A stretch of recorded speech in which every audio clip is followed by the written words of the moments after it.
तो बेटा ये जो आपकी क्लास है ये आपका प्रॉफिट और लॉस का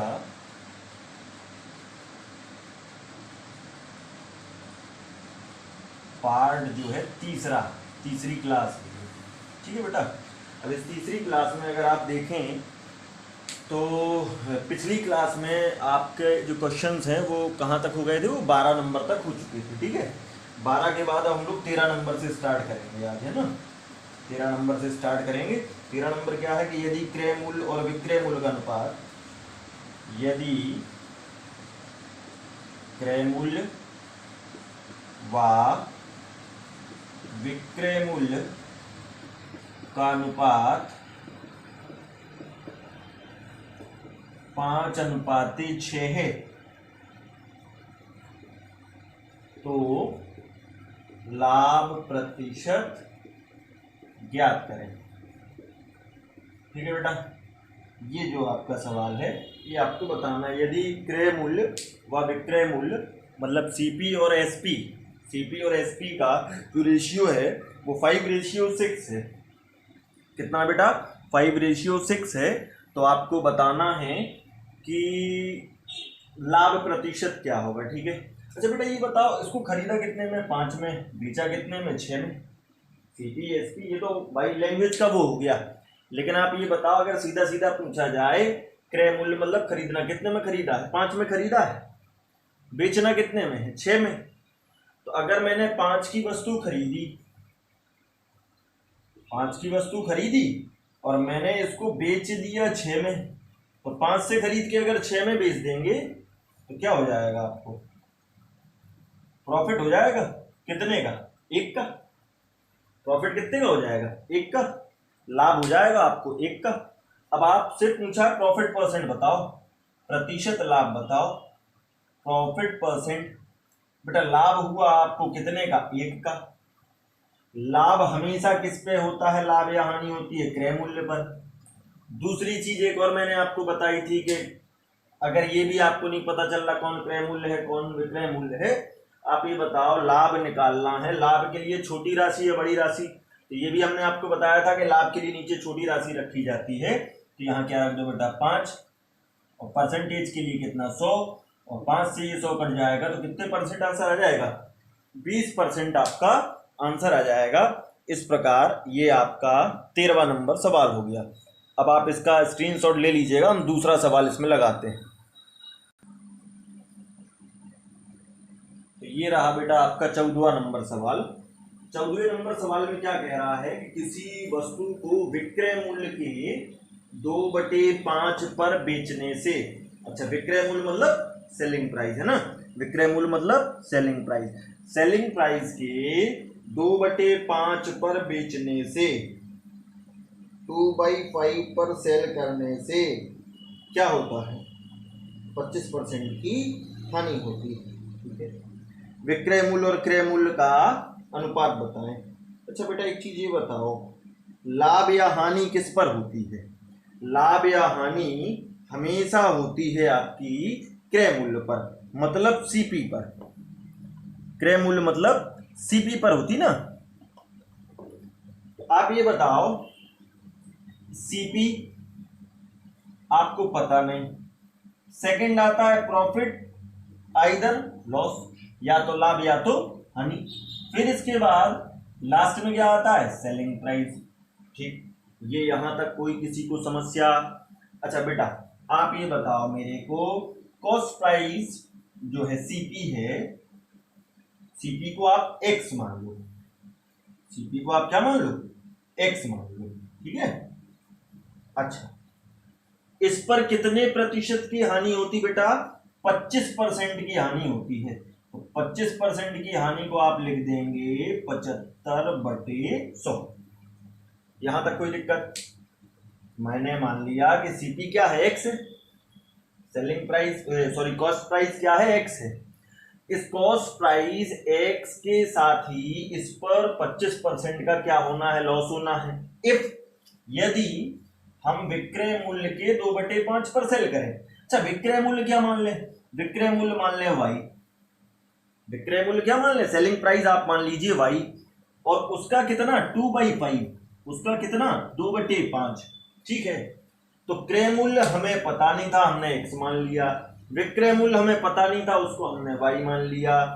क्रय मूल्य पर लाभ हो गया, नहीं हुआ, हानि हुई। कितने की हुई? 25% की हुई, इसलिए हमने 75% इसको लिख भी दिया। और जब हम इसको बेचे तो ये सेलिंग प्राइस का 2/5 आया। अब बेटा इसको काट लो, 25 तिहाई 75, 25 चौके 100, 25 तिहाई 75 और 25 चौके 100। अब बेटा ये 4 कहां चला जाएगा? ऊपर। 4 कहां चला जाएगा? ऊपर। इसका 2 में क्रॉस मल्टीपल हो जाएगा, और 3 का मल्टीपल काहे में हो जाएगा? 5 में। ठीक है, अच्छा y कहां नीचे आ जाएगा? ठीक है, x बटे y कितना आ गया? 4 दूनी 8 और 5 तिहाई 15। मतलब x और y का रेशियो जो आया है वो आया है 8:15।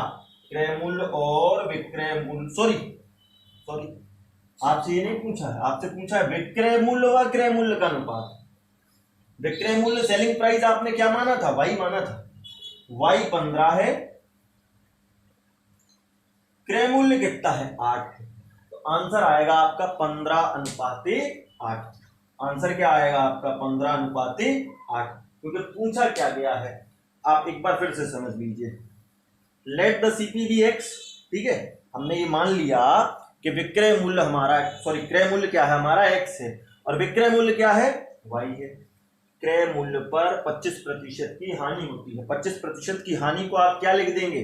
75/100। और विक्रय मूल्य जो है, विक्रय मूल्य आपने y माना है, उसका 2/5 है।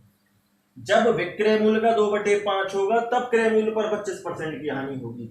विक्रय मूल्य का 2/5, विक्रय मूल्य का 2/5 क्रय मूल्य के 25% लॉस के इक्वल है। 25% लॉस मतलब 75/100।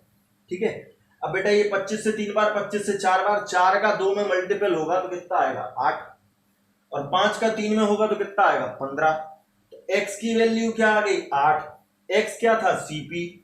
y क्या था? Selling price. आपसे पूछा क्या है? विक्रय मूल्य और क्रय मूल्य का अनुपात। विक्रय मूल्य क्या है? 15, क्रय मूल्य क्या है? 8। तो 15:8 आपका क्या आ गया? आंसर आ गया। हम लोग बेटा 15वें नंबर के सवाल पर चलेंगे। बेटा जो अगला आपका सवाल है, सवाल नंबर 15। बेटा ये 13-14 से, जो 13 से आपका टाइप चल रहा था, ये कहलाता है अनुपात पर आधारित प्रश्न, है ना। अब टाइप आप छोड़ दीजिए, कुल मिला के आप तो ये देखिए कि किस किस प्रकार के सवाल बनते हैं। ठीक है, अब जैसे अगला जो सवाल है, क्रय मूल्य व विक्रय मूल्य का अनुपात 5:4 है।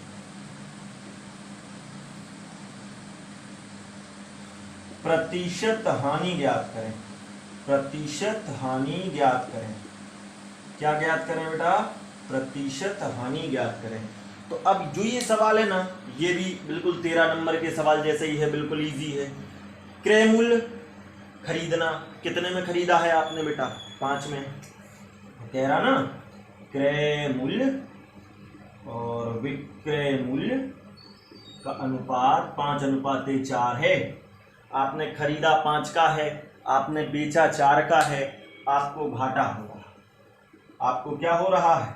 घाटा हो रहा है, हानि हो रही है। कितने का लॉस हो रहा है? 1 का लॉस हो रहा है। कितने पर हो रहा है? 5 पर हो रहा है। अब फिर वही बात आ जाती है, मैंने आपको बताया था लाभ के लिए छोटी और हानि के लिए बड़ी राशि रख दीजिए, नहीं है तो सीपी रख दीजिए। ठीक है, पहली क्लास से एक ही चीज बताते चले आ रहे हैं कि प्रतिशत लाभ हमेशा छोटी राशि पर और प्रतिशत हानि हमेशा बड़ी राशि पर, और लाभ और हानि दोनों क्रय मूल्य पर। तो क्रय मूल्य कितना बेटा? 5।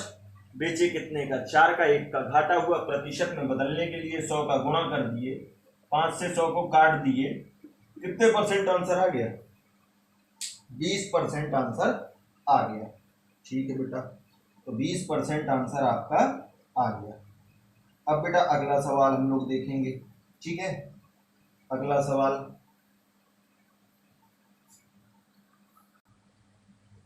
तो तो बेटा ये है आपका 16वां नंबर सवाल, बिल्कुल सरल सा। अच्छा, क्या कहा उसने, एक व्यक्ति ने 12 वस्तु 12 रुपए में खरीद कर, कितनी वस्तुएं खरीदी, 12 वस्तुएं खरीदी, और कितने रुपए में, 12 रुपए में। अगर 12 वस्तु 12 रुपए में खरीदी है तो एक वस्तु कितने की कहलाएगी, 1 रुपए की। ठीक है, एक वस्तु खरीदी, कितने में खरीदी, जब 12 वस्तु 12 में, एक वस्तु 1 रुपए में, एक वस्तु को 1 रुपए में खरीदा। ठीक है, और उस एक वस्तु को बेचा, कितने में बेचा बेटा, 1.25 रुपीज में बेचा, 1.25 रुपए में बेचा। अच्छा, 1 रुपए का खरीदा तो 1.25 रुपए का बेच दिया, मतलब 1 रुपए 25 पैसे का बेच दिया, तो आपको क्या हो गया, आपको लाभ हो गया। कितने का हो गया, 0.25 का हो गया। लाभ हमेशा छोटी राशि या बड़ी राशि, छोटी राशि। क्रय मूल्य या विक्रय मूल्य, क्रय मूल्य, क्रय मूल्य 1 है और छोटी राशि भी 1 है। प्रतिशत के लिए बेटा कितना, 100, 2 जीरो से ये 2 पे जो पॉइंट है वो हट जाएगा और 25% आपका आंसर आ जाएगा। तो बेटा इस सवाल में हमें नहीं लगता कि ये सवाल समझने में किसी को दिक्कत महसूस हुई होगी। ठीक है बेटा, अगला सवाल देखते हैं।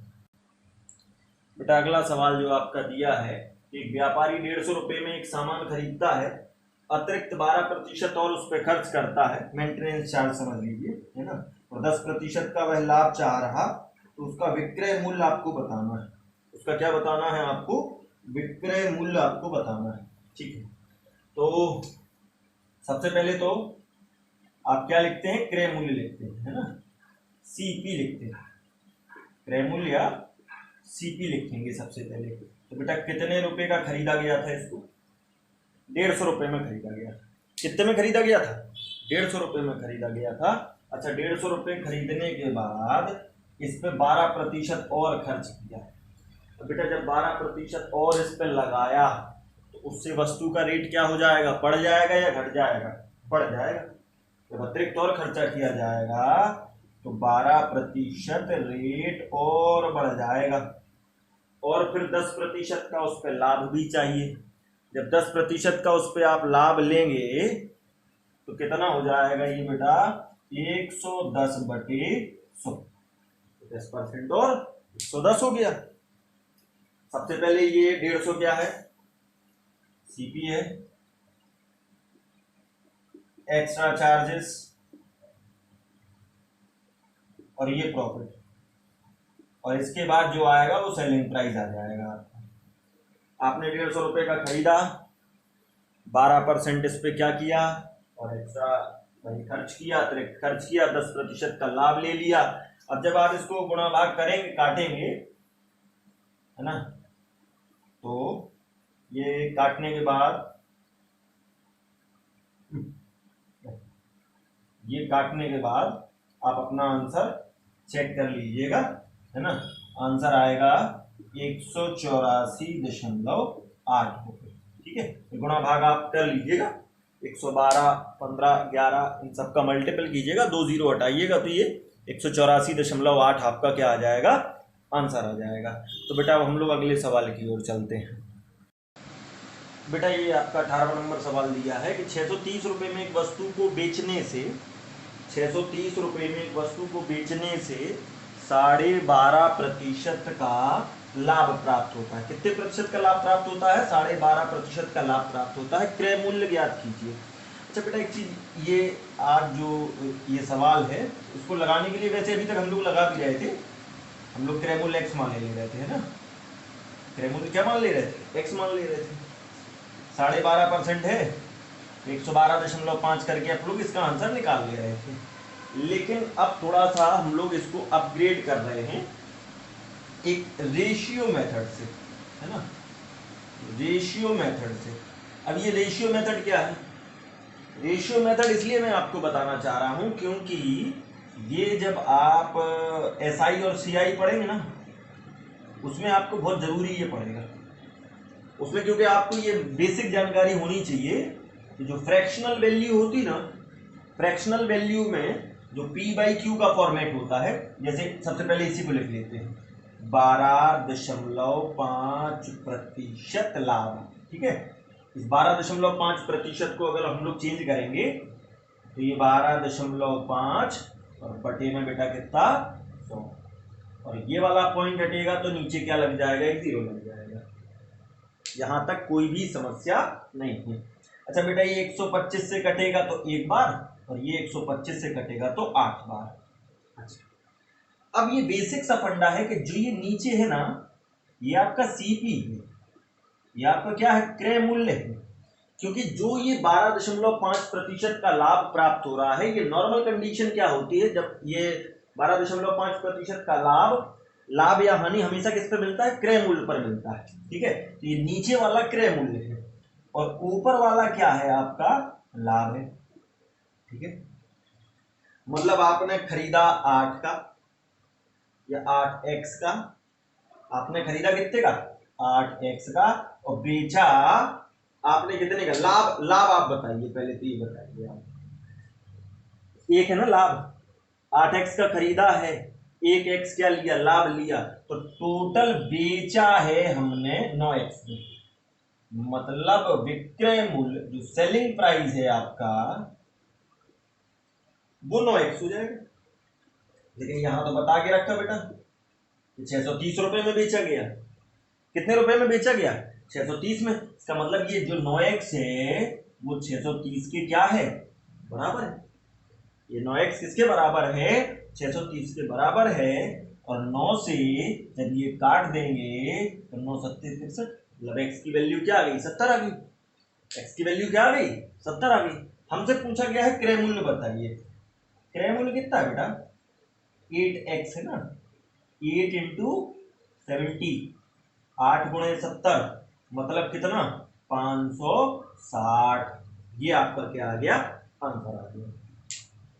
ये सवाल कई लोगों को समझ में अभी नहीं आया होगा, मैं ये जान रहा, एक बार फिर से समझ लेते हैं।